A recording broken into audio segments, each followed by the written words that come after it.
Today I want to talk about something that every transitional housing operator needs to understand, and that is the role of the COC and why it's going to be important to you to know. Now, I've heard the stories. I've heard people talk about how hard it is working with the COC. COC stands for Continuum of Care. And I've heard it all. And I can honestly say I might agree with some of it because I've lived it too.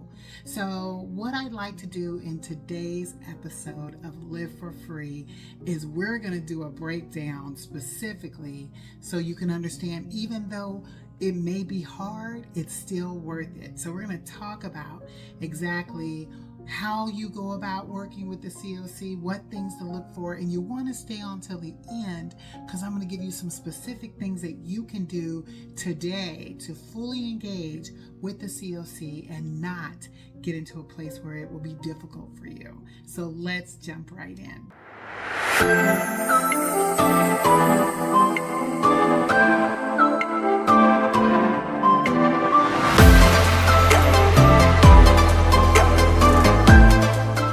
Now, the COC stands for Continuum of Care, and they've created this group to basically, and this is HUD, created this group so that we could go about ending homelessness in our community. So imagine all these individuals coming together. You've got nonprofits, you've got faith-based groups, you've got shelters, you've got advocates, you've got community leaders, you've got people who just want to be able to help and be advocates for those who are homeless. They're all coming together to design strategies that focus on ending homelessness. That is its true intent. And for money to even hit a community, they have to go through the COC. So understanding that HUD releases dollars to communities through the COC. So if you want access to those funds or people who get those funds, you need the COC. And I'm going to say, as I've been doing this work for years, I came into it with very high expectations of the COC and the people who are involved. And I can say honestly, it has been a challenge, but I still know that if I want to be a part of making a difference in ending homelessness and in our community, I have to learn how to work with the COC and engage to that point. So you need to understand that too. If you're getting into this work, you truly want to make a difference, then you too are going to have to learn how to work with the COC. Because the one thing I have noticed is within even the COC or in communities, you got these silos. You got individuals that are working toward ending homelessness all in a silo. And if you've ever been in a silo, it's hard to get anything done efficiently when you operate that way. That's why I want to encourage you, if you are currently working in a silo in your community because of the relationships that you see going on and the dynamics of it, then let me help you move into a space where you can make this work, not just for you, but also for the people that you serve and in your community. Because think about it like this. If you truly have a heart for impacting homelessness, it's hard to make change happen and you are not part of this group.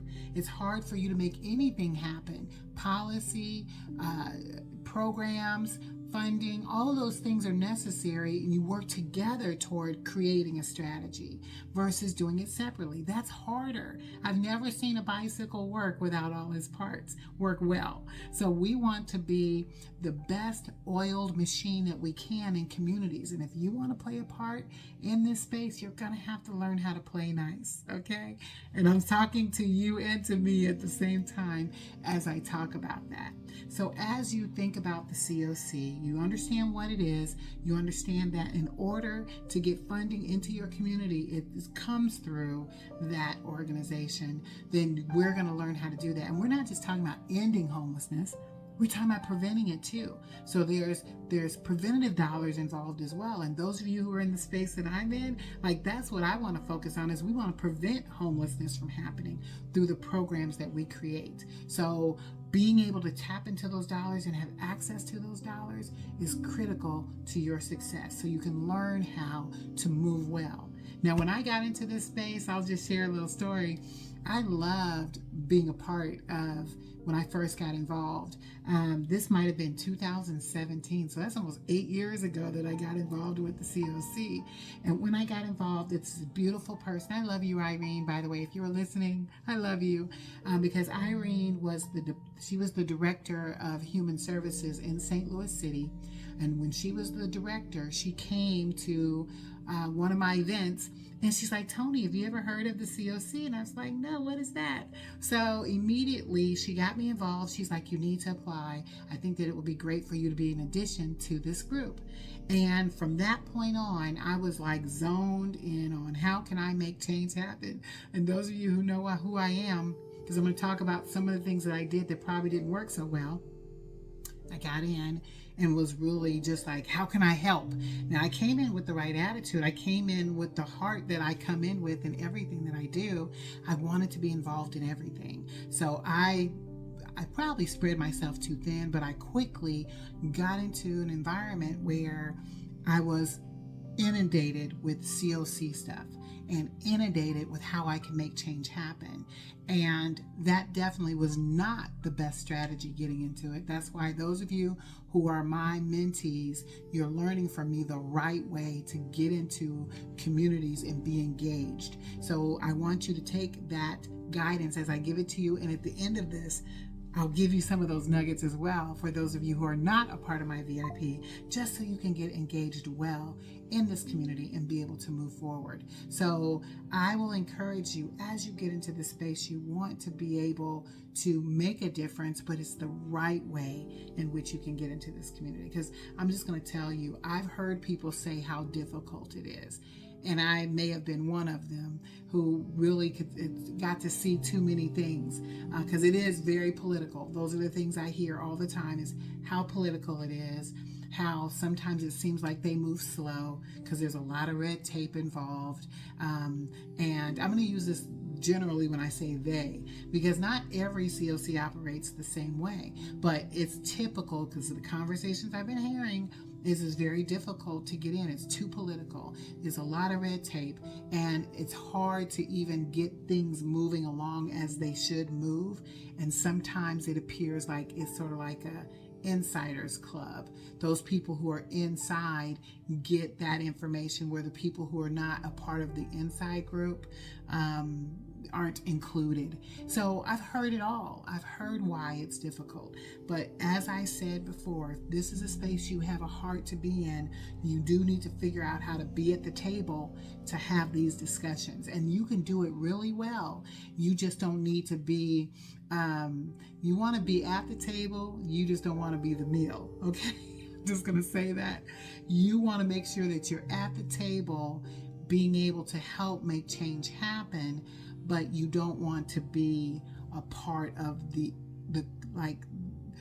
things you hear that is the negative side of the COC, because it is very political. It is sometimes it appears cutthroat, which it shouldn't be like that. We're all here for the same purpose, which is to end homelessness and to prevent it.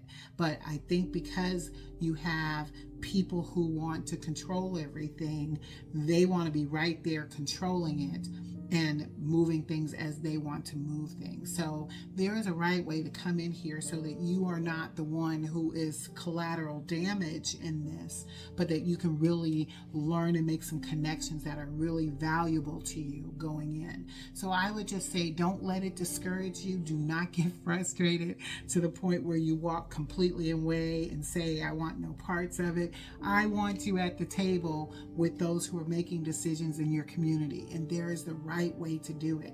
And we're going to talk through some of those elements. But let me tell you why, before we talk about those elements, why it's important that you hear. Because you understand, funding is coming to the community.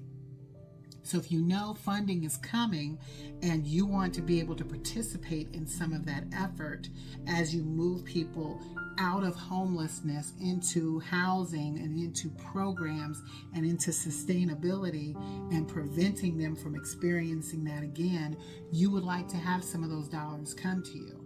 That's the first and foremost reason why it's so important. And sometimes you have to rise above yourself to be able to get the results that you need to get for the benefit of what you're building. Because remember, you got into this space as a compassionate investor, a purpose-driven leader who is going to create an amazing program to help people sustain themselves and help them transform.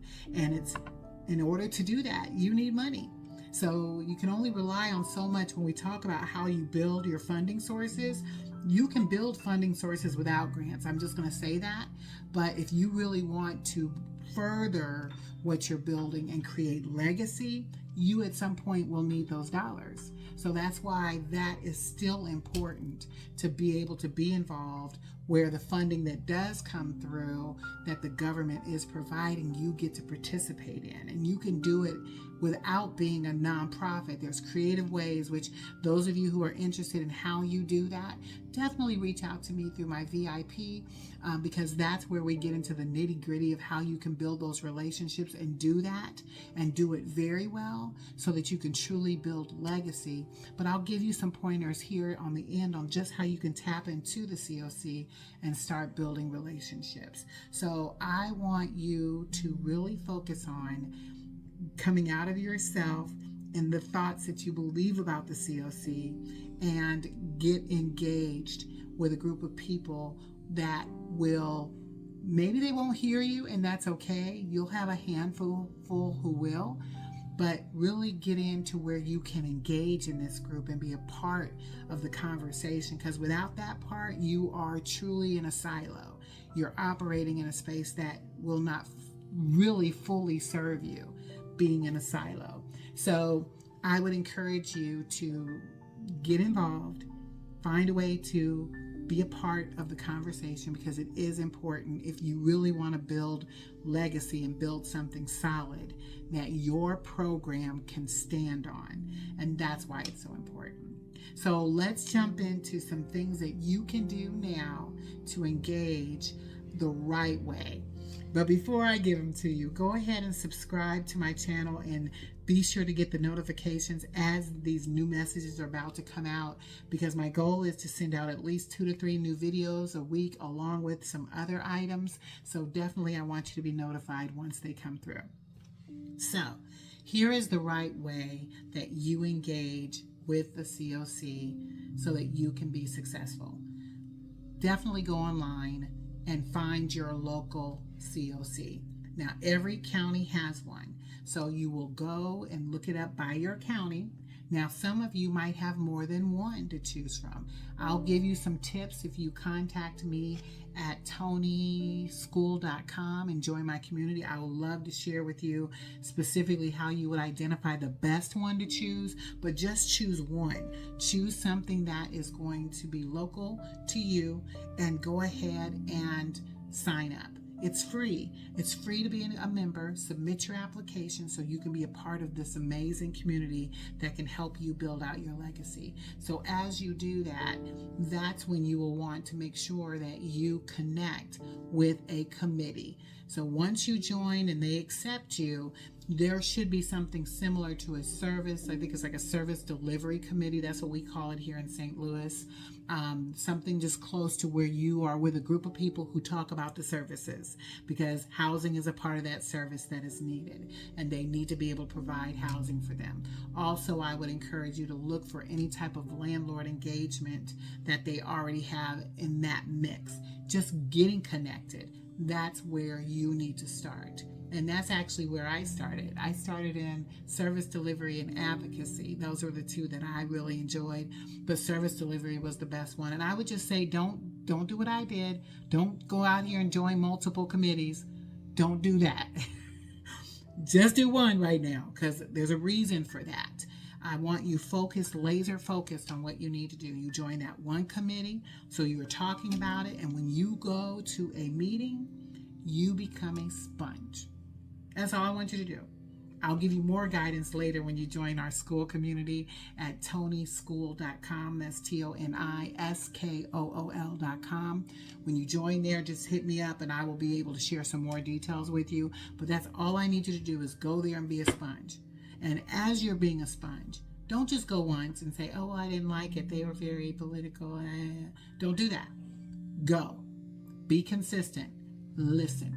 When you do that and you show up, you start learning things you didn't even learn before, that you didn't even know that you would learn.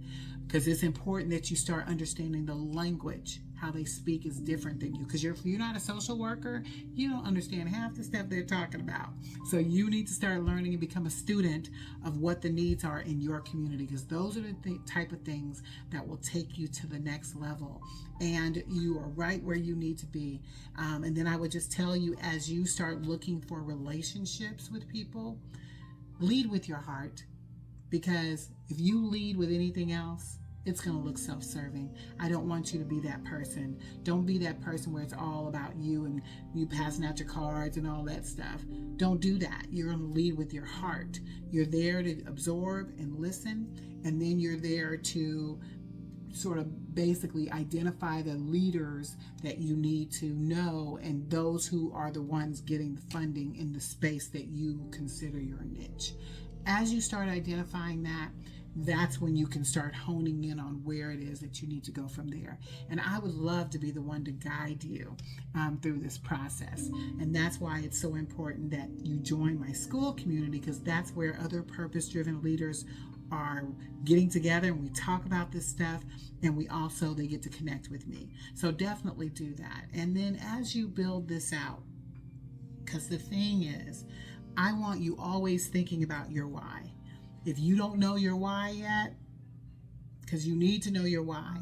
If you don't know why you're doing this, that is the very reason why you need to be first in the space where you identify your why, and then you start absorbing this information. But if you start absorbing all this information and you don't know your why, you're going to be all over the place. And I want to prevent that from happening. So if you don't know your why, go ahead and put in the comments below, I don't know my why, and I'll reach out to you and so that I can help you get there, because I truly want you understanding your why. Because without that, yes, you're going to be like squirrel, like you're going to be chasing all over the place over stuff that has no relevance to you. Because at the end of the day, you're not getting into this for the money. At least I hope you're not. You're getting into this because of your why that will lead you to the things that you desire to have. So once you understand that and know that is your driver, your why, when you show up at these meetings, that is the one thing that will keep you centered. So we talked a lot in this episode. I have enjoyed this one so much because I want you personally involved with the COC. I see value in it, even though, yes, I know it's hard. I know it's tough. I can tell you I'm still licking my wounds right now, but through the midst of licking my wounds, I still love what I'm doing. My purpose is still solid. I know why I do what I do, and nothing's going to stop me from moving forward with what God has called me to do. And it's not going to stop you either. So I look forward to seeing you at the next episode. I'll probably piggyback on this one a little further in the next episode so that you can further see what can be done as you work with the COC. And I look forward to seeing you at the next episode.